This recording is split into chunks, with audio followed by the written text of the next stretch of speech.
Merci. Donc, on va clôturer avec Dominique ces petits tours qu'on fait à chaque question. Nous avons cette question fondamentale pour nous tous aujourd'hui, urbains et citoyens urbains dans le monde.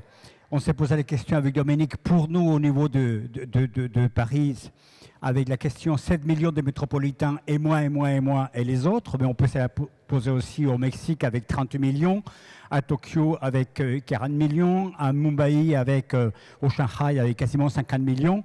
Quid de moi dans cet univers métropolitain, dans cet univers urbain? 1967, puisque c'est notre jeu 67-2017, 2067 pour les 50 ans de la Pure. 1967, le fait saillant, c'est donc la lutte pour des droits civiques, pour la démocratie, pour la liberté, pour l'égalité, qui traverse le monde dans une période des très grands bouleversements, la guerre du Vietnam, la guérilla en Amérique latine, les droits civiques, la lutte contre la ségrégation et les racismes, les conflits, et en même temps une génération donc, des villes, on l'a dit déjà, infrastructurelles, qui est en face à une société de consommation qui en elle-même traduit toute une idéologie d'un urbain qui est tout simplement pour consommer, pour acheter dans une ville qui se fabrique, donc à ses dépens. Comment on va aller vite, donc 2017. Aujourd'hui, la question fondamentale pour nous, urbains, citoyens, dans un monde qui change à l'ère de l'ubiquité, les droits à la ville, on l'a vu avec UN Habitat, on l'a vu avec donc, les divers mouvements qui font que les urbains prennent conscience de leur capacité à être acteurs, à être citoyens engagés dans leur ville, avec l'ubiquité, avec l'Internet des objets, à faire pression sur les gouvernances, des gouvernants qui sont également aujourd'hui en capacité d'utiliser ces moyens ubiquitaires face à des grands enjeux aujourd'hui, les grands leviers qui est les défis climatiques, comme on l'a dit ce matin, la réalité économique, la création de valeur et les défis technologiques et la capacité à créer la disruption. Mais nous parlons des droits à la ville au niveau du monde, donc nous sommes aujourd'hui, je tiens à le dire, dans des villes profondément inégalitaires, quelle qu'elle soit la ville du monde dans laquelle nous y soyons. Aujourd'hui, je l'ai dit toujours, les villes sont une fabrique d'exclusion, sont une fabrique de pauvreté, sont une fabrique d'inégalité. Il y a 50 ans, c'était la ruralité qui fabriquait l'exclusion, qui fabriquait la ségrégation, qui fabriquait la pauvreté, d'où tous les mouvements des paysans, des ruralités, des guérillas qui ont traversé le monde. Aujourd'hui, les centres de gravité de la lutte contre l'exclusion, de la lutte pour l'égalité des droits, pour conquérir les droits à la ville, elle se passe chez les urbains, dans un moment de notre existence aujourd'hui où les défis climatiques deviennent un enjeu majeur dans les 50 ans à venir, puisque la ville aussi, dans le monde, est traversée par la problématique des réfugiés. Et donc les réfugiés qui nous sommes aujourd'hui liés au mouvement des guerres. Moi-même, je suis un réfugié urbain. Je suis arrivé il y a 40 ans en tant que réfugié, mais aujourd'hui, c'est un nouveau type de réfugiés qui nous attend, c'est les réfugiés climatiques. Et nous serons tous, un jour ou l'autre, des réfugiés climatiques, quel que soit l'endroit au monde où nous nous trouvons, si on ne réussit pas à réduire la barrière donc de 3%. Donc en 2067, on l'avait dit ce matin, c'est de nouveaux paradigmes et de nouvelles ruptures. Dans un monde de la citoyenneté urbaine, elle sera asiatique, elle sera africaine, avec d'autres modes de culture dans ces grandes métropoles mondiales. Et aujourd'hui, les défis européens, c'est donc face à 10 milliards d'habitants à cette échéance-là, quelle est la place de l'urbain européen dans un rapport avec la démocratie, avec les citoyennetés et avec la participation. Est-ce que la citoyenneté nouvelle en 2067 sera celle des algorithmes, sera celle donc des moteurs d'inférence, ou est-ce que ça sert à nous, citoyens, qui pourront prendre notre part dans ce combat? Alors à Paris, ça se passait comment? Mais en 67, c'était comme ça. Donc en 67, les autres, ce sont d'abord des personnes pauvres, des paysans, des ouvriers, une grande partie venue d'Afrique du Nord. On a plus de 80 bidonvilles en région parisienne. Les plus importants, c'est 15 000 personnes. Nanterre et Champigny, ils seront résorbés vers les années 70 pour réapparaître à la fin des années 90. Les autres, en 67, ce sont aussi parmi les Parisiens qui quittent les taudis, parce qu'il y a aussi du taudis en ville, et qui vont habiter les villes nouvelles et les grands ensemble. Paris perd 450 75 000 habitants entre 68 et 2000. Et les autres, c'est aussi tous ceux qui viennent habiter la France, parce que la France accueille, la croissance est là, avec sa création d'emplois, et ça durera jusqu'au premier choc pétrolier, où on verra apparaître les politiques migratoires qui, depuis, hésitent toujours entre accueil et rejet. Donc ça, c'est le panorama. En 2017, c'est un peu plus en couleur. Voilà, je n'ai pas fait exprès de prendre des photos noir et blanc, mais j'aurais pu. 2017, donc... on a un solde migratoire déficitaire dans la métropole, il faut quand même le savoir. On a un solde naturel qui est excédentaire, mais on a beaucoup de gens partent. Et aujourd'hui, la métropole n'attire plus autant. Elle est concurrencée par d'autres villes, par le réseau des villes en France, par l'effet TGV. Elle ne répond pas toujours aux attentes d'une population qui pense qualité de vie et travail connecté. Le confort de ceux qui sont là s'est accru. On a augmenté, la population a augmenté de 6%, le parc de logement de 31%. Et pourtant, le logement reste un sujet difficile. Beaucoup d'oubliés de la mobilisation. 18% des métropolitains vivent avec moins de 1 000 € par mois par unité de consommation. Donc, ils sont très pauvres, plus pauvres que la moyenne francilienne. Et puis, on a aujourd'hui plus de 70 arrivées par jour de migrants politiques et économiques. Donc, évidemment que les réponses arrivent. À Paris, elles sont nombreuses. Elles sont à la fois portées par les pouvoirs publics, mais aussi par la société civile qui s'organise en réseau, mais elles ne sont jamais suffisantes. Donc en 2067, ça va vouloir dire quoi d'être l'autre? Parce qu'en fait, être un migrant, c'est être l'autre, c'est être celui qui n'est pas là et qui, a priori, n'a pas le droit d'être là. Donc qui a le droit à la ville? Est-ce que les jeunes ont droit à la ville? Est-ce que les personnes âgées ont droit à la ville? On va vers un vieillissement de la population. Une personne âgée dans l'espace public, ça ne se passe pas tout à fait comme une personne, je dirais, plus agile, en particulier si elle doit se mettre une roue entre les pattes pour se déplacer, ça sera compliqué. En 2017, on avait en moyenne en France 1,5 migrants pour 1000 habitants et on avait 116 habitants au kilomètre carré. Donc on ne pouvait pas vraiment dire qu'on était submergé et pourtant, on n'accueille pas. C'est délibérément, on n'accueille pas. Alors les plus pauvres, on ne les accueille pas du tout, mais même ceux qui savent, on ne les accueille pas toujours très bien et on a aussi un déficit sur l'arrivée des étudiants étrangers et des cerveaux. On a, enfin, je pense que Jean-Louis pourrait le dire beaucoup mieux que moi, mais on a quand même quelque chose en 2017 qui est un peu contraignant. Donc du coup, en 2067, nous on dit qu'il faut qu'on arrive à créer les moyens de réattirer. On a la place, on a les moyens, et avec tout ce qui a été dit, je dirais, avec tous les intervenants précédents, on a peut-être des moyens de fabriquer de la valeur et de la richesse avec d'autres supports et en s'organisant autrement. Donc les étudiants étrangers qui animent des réseaux internationaux, les personnes âgées qui sont une compétence et un savoir et qui peuvent l'utiliser. Yona Friedman, 94 ans, disait l'autre jour, moi je ne comprends pas. Moi, quand j'étais jeune, je n'aurais pas imaginé une seconde qu'il y avait cette possibilité que vous avez aujourd'hui avec les smartphones, les réseaux. Moi, je suis un vieux monsieur, je peux depuis chez moi travailler et voir mes amis. Vous passez votre temps à construire des mètres carrés dans des tours dans lesquels vous pourriez faire la même chose que chez vous, installé de manière très confortable. Vous êtes quand même une drôle de société.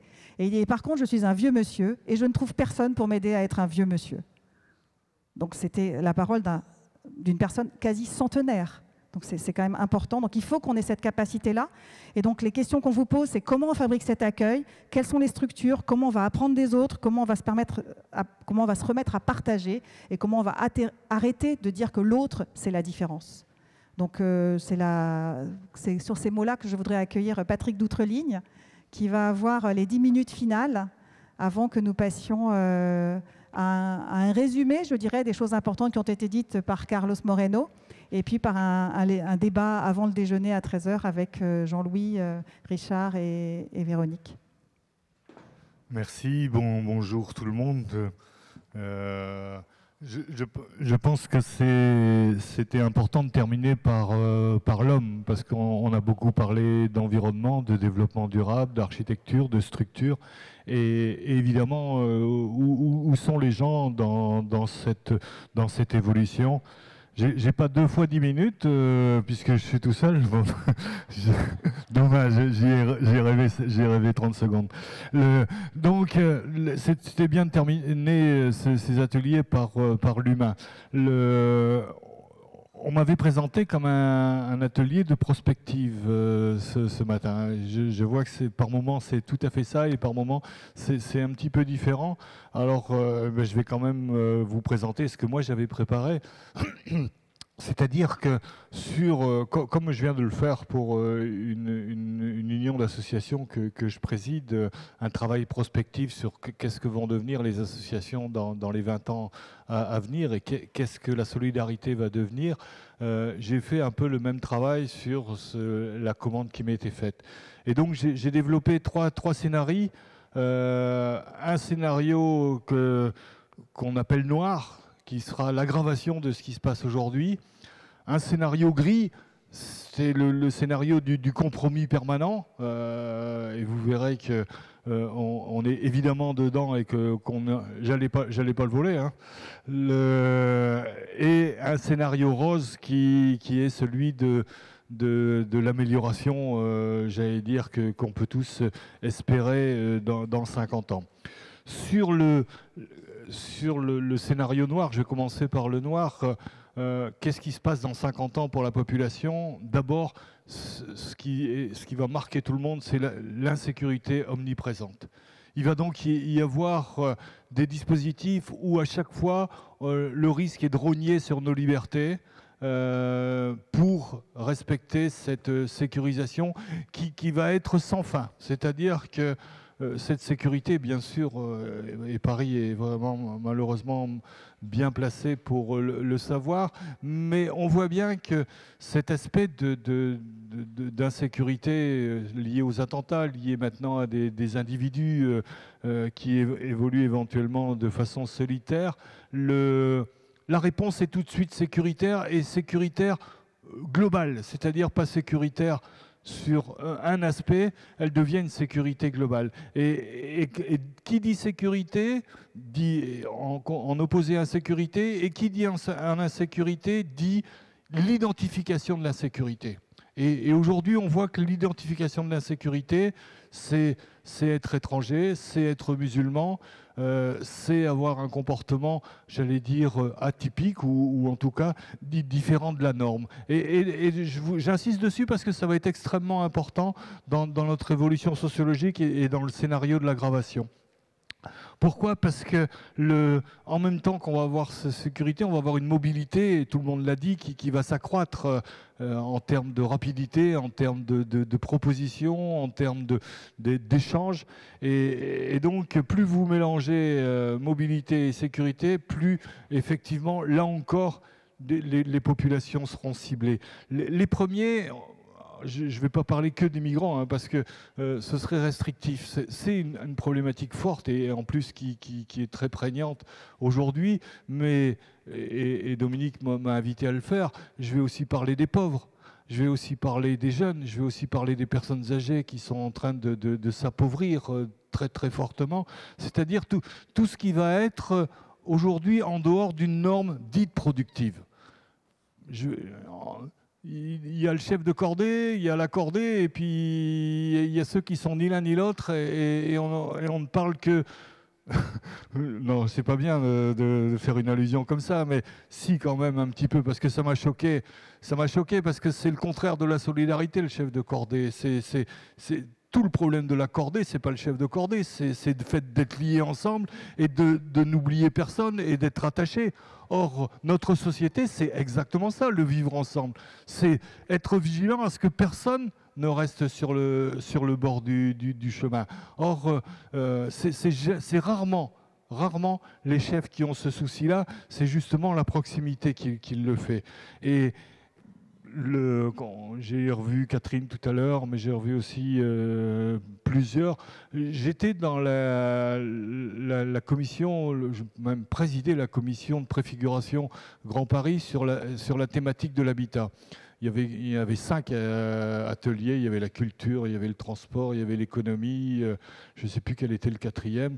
Et le 5e, c'était l'habitat. Et quand, au bout d'1 an et demi où on a travaillé très fortement, mais alors tout le monde réuni, le patronat, les syndicats, les entreprises publiques, les entreprises privées, les associations locataires, les associations de jeunes, quand on a rendu notre bilan auprès des élus du Grand Paris, les 4 premiers ateliers se sont passés à peu près gentiment. Ah oui, c'est bien que la culture soit ouverte, etc. C'est bien qu'on développe le transport. Il y avait la bagarre entre Charles Express ou l'amélioration, etc. Mais en gros, c'était ouvert, assez constructif. Et quand je suis arrivé pour présenter la perspective de ce que pourrait être le Grand Paris sur le logement, je me suis fait démonter. Démonté par tous les partis politiques, et sans exclusion, hein, je veux dire, alors plus ou moins gentiment selon la connaissance que j'avais, mais je me suis fait démonter parce que quand on a dit, et c'était pas ce que je disais moi, ça c'était pas grave. En plus, j'étais connoté, j'étais délégué général de la Fondation Abbé Pierre, donc moi je n'avais qu'un souci que les très défavorisés, et j'avais pas le souci collectif de, évidemment, c'était présenté comme ça, mais je me suis fait démonter uniquement parce que on a essayé d'expliquer que le problème de l'habitat est le problème fondamental, c'est-à-dire que ce qu'on construit aujourd'hui, moi non plus, j'ai bien compris, je ne sais pas hein, ce qui sera dans 50 ans. J'ai compris qu'il fallait le dire 2-3 fois, je ne sais pas. Et par contre, ce que je sais, c'est que c'est ce qu'on construit aujourd'hui qui sera encore sur pied dans 50 ans. Et donc, si on n'est pas capable aujourd'hui d'imaginer, aussi bien en termes d'urbanisme que d'habitat, mais aussi de vivre ensemble, quelle société on veut dans 50 ans, si on ne le fait pas dans les 5 ou 10 ans à venir, si cette métropole, Grand Paris, ou peu importe son nom, ne conçoit pas et n'intègre pas cette problématique de l'habitat, mais aussi de la place de tout le monde, y compris du migrant, on ne s'en sortira pas. C'est-à-dire qu'on passera obligatoirement dans le scénario gris qui est le compromis permanent. Et le compromis permanent, c'est celui qu'on traite aujourd'hui, c'est-à-dire le vieillissement de la population. Comment on fait? Qu'est-ce que ça va apporter? Qu'est-ce que ça peut amener aussi comme nouveaux emplois de services, bien évidemment? Tout le monde pense que c'est une mine d'emplois, le service aux personnes âgées. Vous savez qu'aujourd'hui, à l'UNIOPS que je préside, toutes les semaines, j'ai une association qui fait de l'aide à domicile pour personnes âgées qui dépose le bilan. Comment on peut comprendre que c'est un emploi d'avenir, que c'est un investissement énorme pour notre société, vu le vieillissement et qui va continuer, et tant mieux, mais déjà de penser qu'aujourd'hui, toutes les semaines, il y a une structure qui se casse la figure parce que les financements ou publics ou les financements des particuliers ne suffisent pas à rendre ce service. Donc, si on n'y réfléchit pas maintenant, c'est une catastrophe. C'est une catastrophe aussi, bien sûr, sur la possibilité de développer ce type de service. On va tous avoir un portable, des applications, et on va devenir de plus en plus fainéants. C'est ce qu'on nous a dit ce matin aussi, et j'y crois. C'est-à-dire que pour aller faire ses courses, pour aller descendre ses poubelles, maintenant, on va trouver quelqu'un qui va le faire dans le quartier, dans l'établissement. Éventuellement, il se sera monétarisé, mais on va devenir de plus en plus fainéants. Et évidemment que ce développement peut être un développement de service, donc de travail ou d'emploi, mais ça va être aussi des petits travaux merdiques. Ça va être des choses sans qualification. Et là, de nouveau, on se retournera vers les migrants en disant, voilà, c'est la bonne solution. Et on va revenir à une sorte d'esclavage moderne. Vous avez vu tous comme moi les images sur ce qui se passe en Libye. On pensait plus jamais ça, et on est en train d'y revenir. La traite humaine est extrêmement résurgente de façon, alors malheureusement avec les femmes et des pays de l'Est en particulier, mais là avec des travailleurs africains. Elle me dit qu'il me reste plus de temps, Dominique. J'aurais voulu dire 2 mots quand même sur le scénario rose, oui, j'espère. C'était pour t'inviter à rosir. Donc, ce service à la population, s'ils sont structurés, s'ils ne sont pas obligatoirement ubérisés, peuvent être une marge de manœuvre tout à fait intéressante. Le développement urbain, évidemment, et je vous l'ai dit, à la seule condition qu'on invente un outil du type SRU, accepté, validé par tous, qui démontre la mixité. Parce que sinon, on va sur le chemin exactement inverse de la spécialisation des quartiers, de la revalorisation du foncier. Et depuis tout à l'heure, j'écoute avec beaucoup d'intérêt, par exemple, ce qui est fait dans les villes ou dans les centres-villes pour dépolluer, etc. Mais si on dépollue le centre-ville et qu'il n'y a que les riches qui vivent au centre-ville, vous voyez bien que c'est limité comme vision. Cette vision évidemment de développement durable que je partage absolument, elle doit se faire au niveau de toute la métropole, au niveau de toutes les populations, y compris bien entendu les plus modestes et les plus défavorisés. Et donc il faudra aussi passer d'une démocratie verticale à une démocratie horizontale. Je suis gêné d'en parler devant Cynthia qui est bien plus compétente que moi pour en parler, mais une vraie démocratie horizontale, pas des petits conseils ou des petits avis ou des petites réunions ou on nomme quelqu'un et puis ça y est, on a fait de la démocratie participative. Il faut inventer un autre modèle que la démocratie verticale, parce que si on ne l'invente pas, et c'est ce qui est en train de se développer au niveau national un petit peu, mais surtout au niveau international, c'est le retour de la dictature. Regardez ce qui se passe aujourd'hui dans l'arrivée des chefs d'État. C'est plus ou moins éclairé, mais c'est pratiquement tous des despotes. Des États-Unis, je ne dirais pas le terme de ce que je pense, mais l'Arabie Saoudite, tout le monde se réjouit d'avoir quelqu'un qui va ouvrir, qui va laisser de la place aux femmes, mais sa conception, c'est une conception même éclairée, mais totalement despotique. Et tous les pays, c'est comme ça. Et le risque, c'est d'avoir, y compris à cause de l'insécurité, le même choix qu'on aura dans 50 ans, d'avoir un leader, ou homme ou femme, qui soit une sorte de despote parce qu'on aura besoin de sécurité. Et donc je terminerai sur les migrants en vous donnant j'allais dire le problème de fond. Il faut qu'on arrête de traiter ce problème comme une urgence qui nous tomberait sur la tête. On sait tous d'abord que ça fait des années que ça dure, que ça s'est amplifié et que ça ne se ralentira pas. Tout le monde l'a dit. Or aujourd'hui, on est tout le temps en train de gérer cette problématique-là dans l'urgence. Je vous donne la dernière anecdote parce que c'est celle qui me met le plus en colère aujourd'hui. J'ai accepté il y a 2 ans la présidence d'Adoma, qui est l'ancienne Sonacotra, qui est donc l'accueil des migrants, aussi bien les anciens dans les foyers de travailleurs que les nouveaux migrants.